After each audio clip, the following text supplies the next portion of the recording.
bagaimana Bapak ingin menanyakan kejadian kemarin nih, waktu pas pelajaran Bapak itu kok bisa terjadi seperti itu?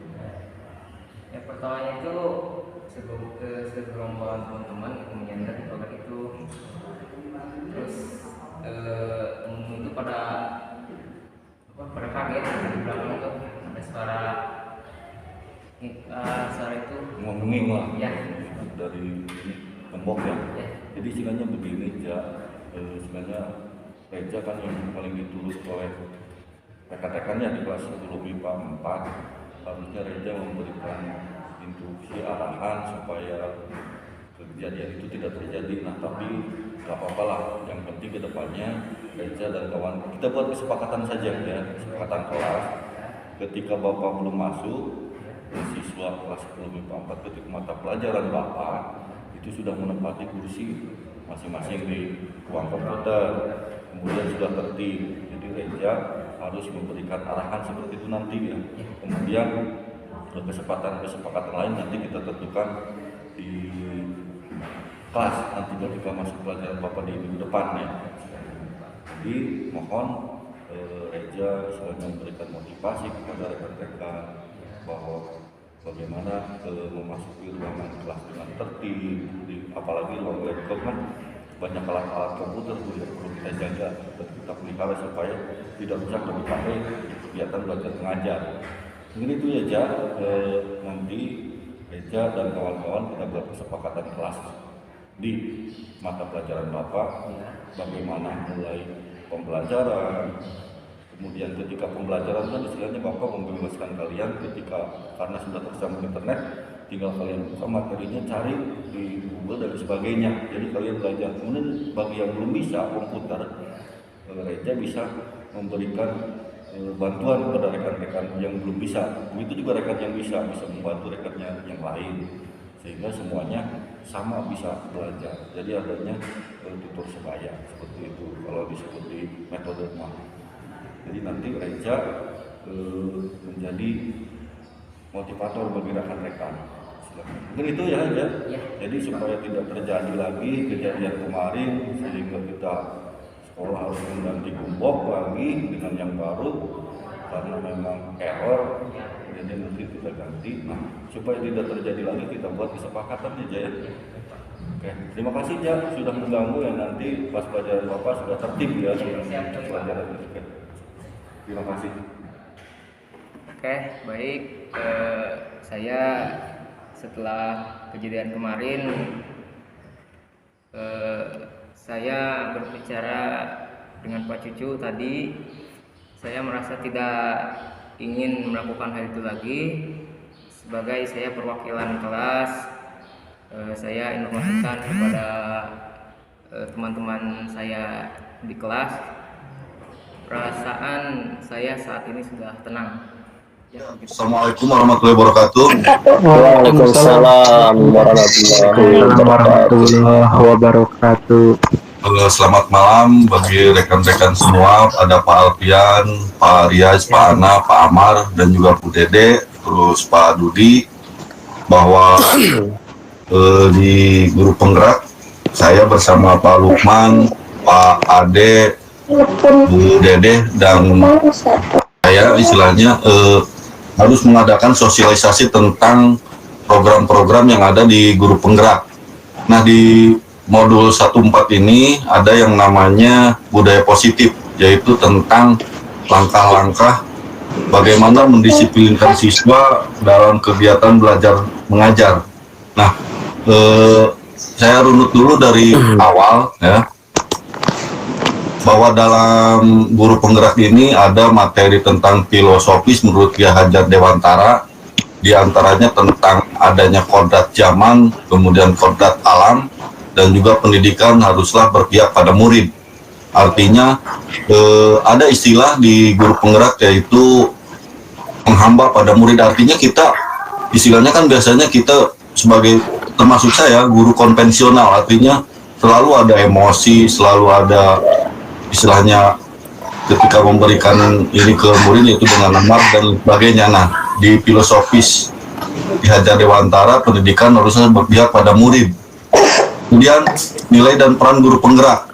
nilai guru penggerak harus mandiri, reflektif, kolaboratif, inovatif, dan berpihak pada murid juga. Kemudian perannya menjadi pemimpin pembelajaran, menggerakkan komunitas praktisi, menjadi coach bagi guru lain, mendorong kolaborasi antar guru, dan mewujudkan kepemimpinan murid atau merdeka belajar. Nah, yang harus digarisbawahi dari peran guru penggerak adalah menjadi pemimpin pembelajaran. Artinya kita sebagai guru yang harus menjadi manajer dalam pembelajaran tersebut. Kemudian guru sebagai motivator, guru sebagai figur yang patut ditiru dan ditiru, kemudian sebagai agen perubahan. Nah, yang di sini ada agen perubahan tentunya ya Pak Amar lah, yang lebih pasti dari Bapak Ibu guru yang lain, karena kemampuannya juga patut menjadi istilahnya teladan bagi guru-guru yang lain, termasuk guru yang senior. Kemudian ada visi guru penggerak, ada istilah Bagja, yaitu ambil pelajaran, gali mimpi, jabarkan rencana, dan atur eksekusi. Itu inquiry apresiatif, ya, IA. Kemudian dalam budaya positif, artinya kita harus mendisiplin siswa. Kebanyakan guru kan istilahnya bermental sebagai penghukum. Artinya bahwa banyak guru yang istilahnya berperan sebagai eksekutor dalam pembelajaran, bahwa kamu nih bodoh dan lain sebagainya. Nah, dalam mendidik siswa dalam budaya positif ini tidak diperbolehkan atau dilarang dalam hal tersebut. Kemudian ada lagi guru yang membuat menjadi siswa merasa bersalah. Kemudian ada lagi guru yang hanya bisa menjadi teman, kemudian guru sebagai pemantau, dan guru sebagai manajer. Ini dari hukum membuat siswa merasa bersalah, teman, pemantau, dan manajer ini yang paling baik adalah menjadi manajer, karena istilahnya selain mengevaluasi siswa, kita juga mengevaluasi diri sendiri. Mungkin itu yang bisa saya jelaskan pada rekan-rekan semua, Pak Alfian, Pak Riaz, Pak Ana, dan Pak Amar, kemudian Pak Budi, Dede. Hanya saja yang ingin saya tanyakan adalah sampai mana kita dalam kegiatan pembelajaran ini cara mendisiplinkan siswanya, istilahnya dengan menggunakan metode yang tadi saya jelaskan, yaitu apakah menjadi penghukum, menjadi siswa menjadi merasa bersalah, kemudian kita hanya menjadi pemantau ataupun jadi teman bagi siswa, kemudian apakah kita sudah menjadi ke level yang sebagai manajer. Nah, saya sendiri merasa bahwa baru ke level sebagai pemantau, artinya hanya memantau dengan memberikan istilahnya saran saja kepada siswa. Biasanya kalau manajer kan bisa menghasilkan satu ini. Nah, mungkin Pak Amar dalam BK ini kan dan Pak Alfian ada cara mendisiplinkan siswa tanpa hukuman. Tanpa hukuman apakah pernah dijalankan oleh Pak Amar? Silakan, atau Pak Alfian sebagai guru BK. Halo? Halo, halo? Halo. Iya Pak, baik. Terima kasih izin berbicara Pak. Oke, siap Pak Amar, monggo. Assalamualaikum warahmatullahi wabarakatuh. Waalaikumsalam. Terima kasih kepada Mbak Cucu yang selaku guru penggerak angkatan 3 yang sudah punya dedikasi tinggi untuk dunia pendidikan. Ya, terkait pertanyaan tadi, barangkali kami dari pihak bimbingan konseling, saya dan Pak Alfian dan rekan-rekan tim bimbingan konseling lainnya juga memang memiliki andil yang cukup cukup penting dalam perubahan sikap para peserta didik. Benar sekali apa yang disampaikan oleh Pak Cucu tadi, bahwasanya dunia pendidikan ini tidak seperti zaman kolonial lagi.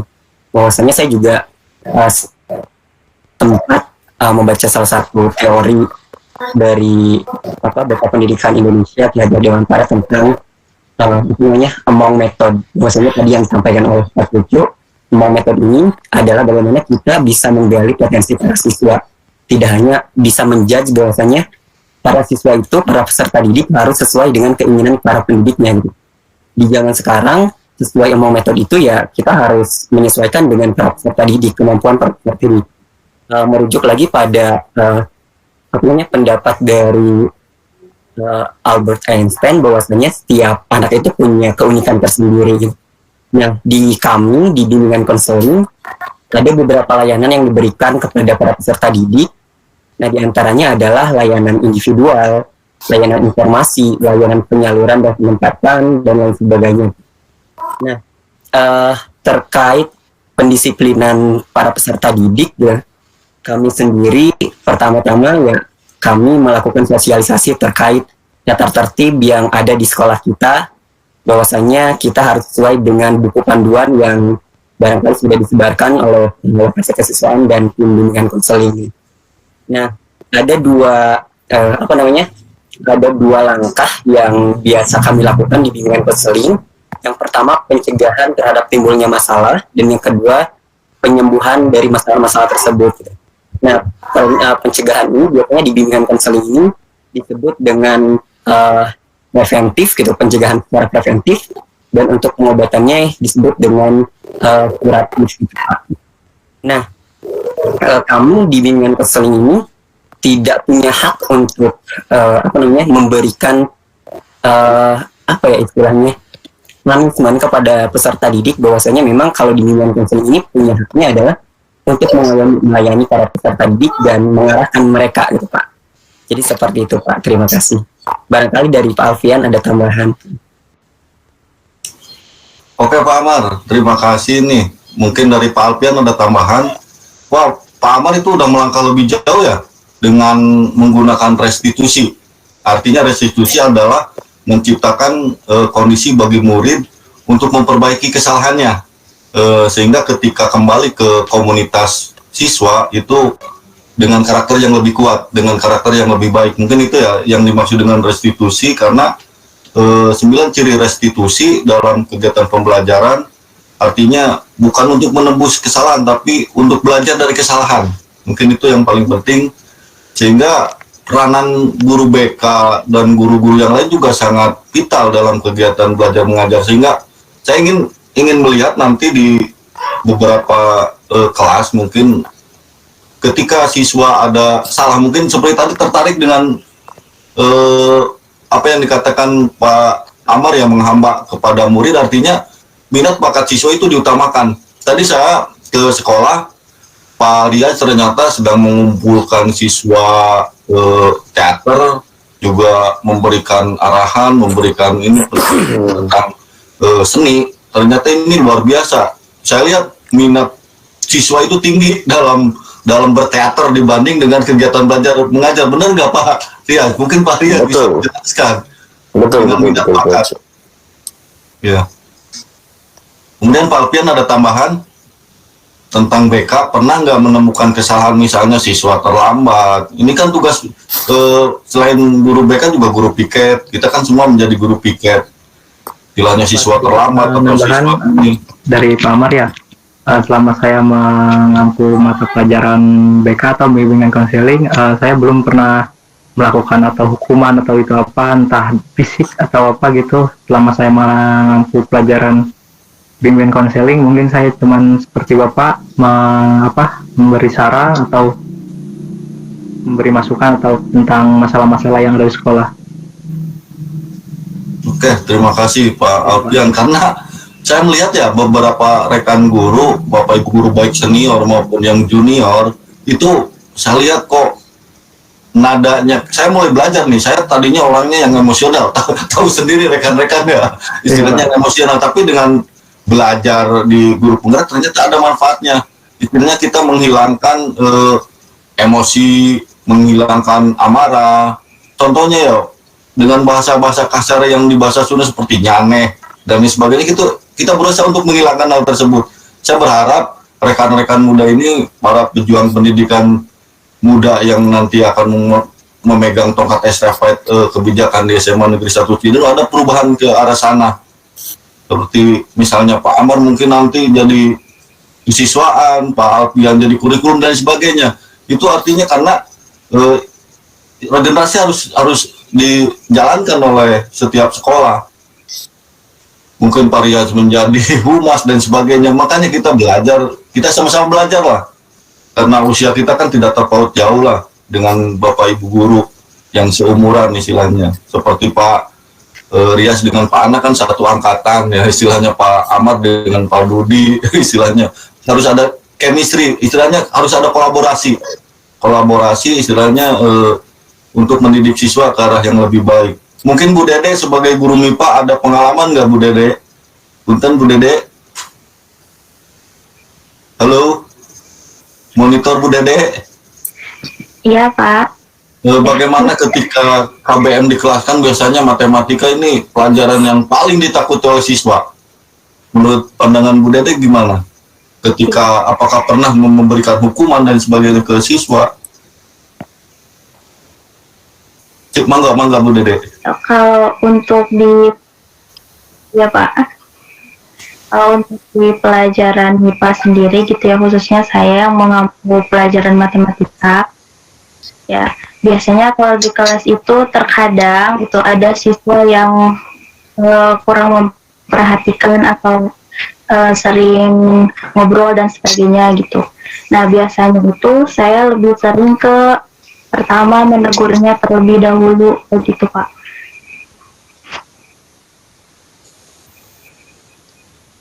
Memberikan pengarahan gitu.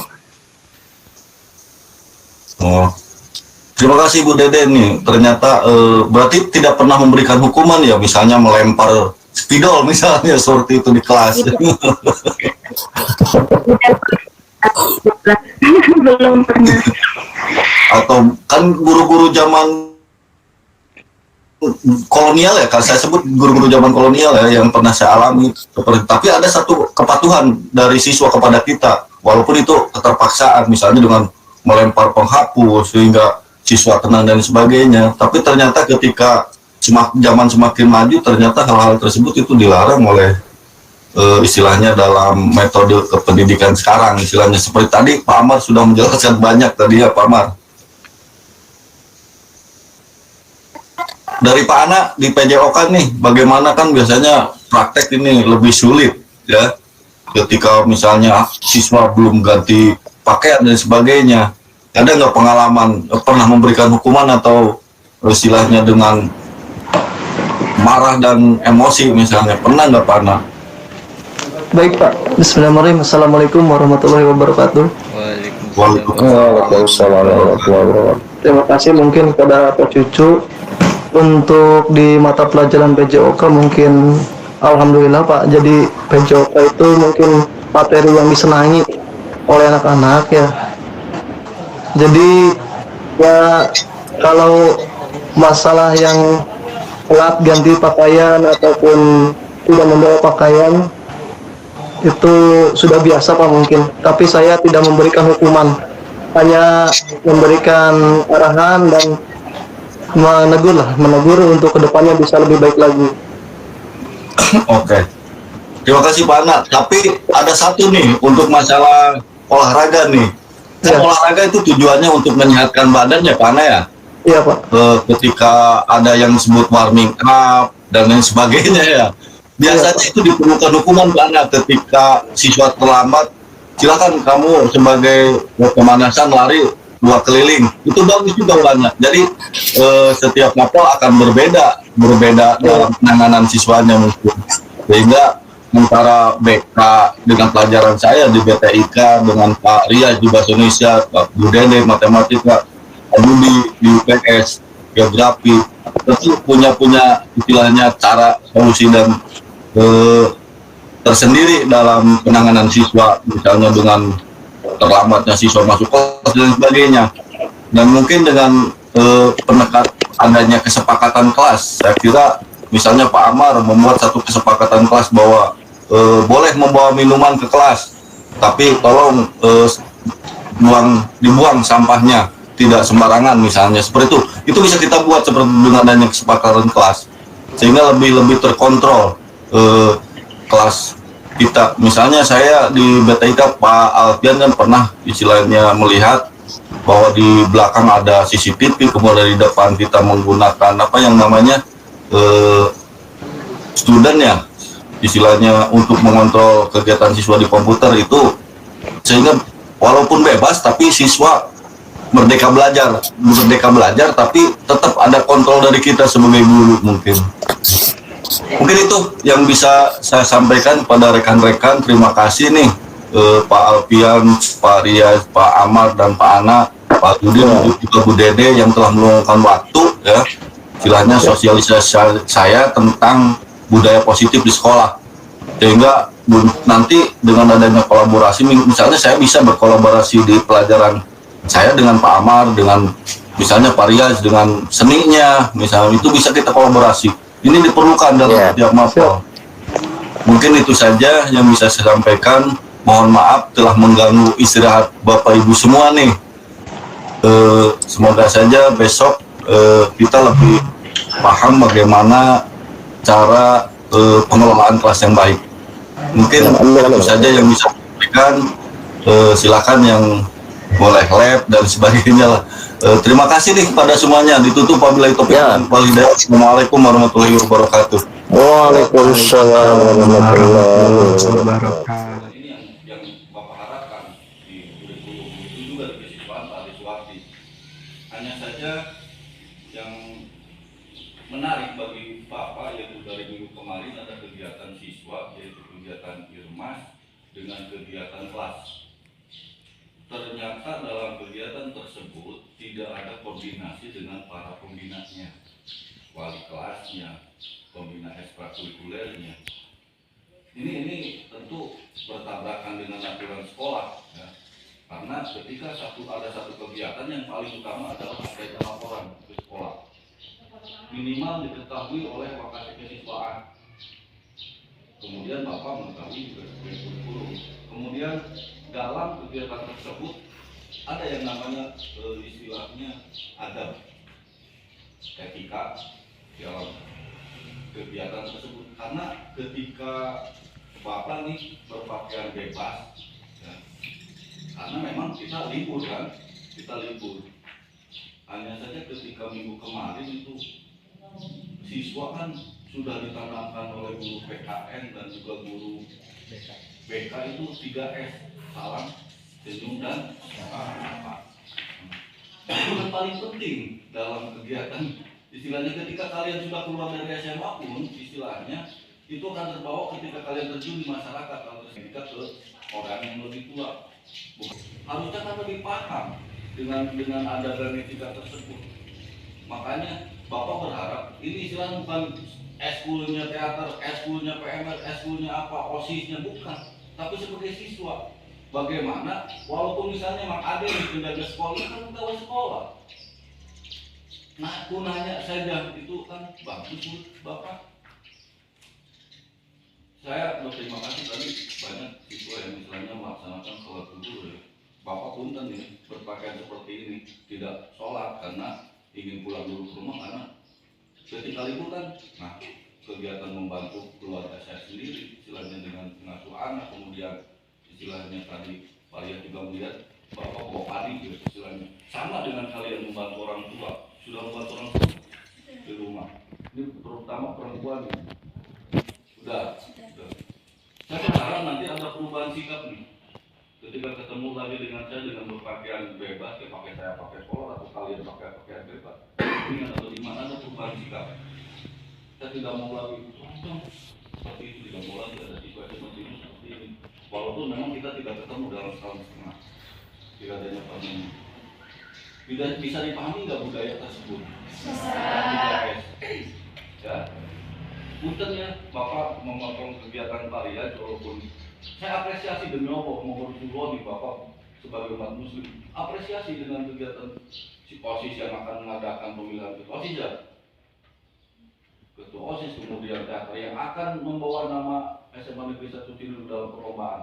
Apresiasi, saya mendukung semua kegiatan sekolah.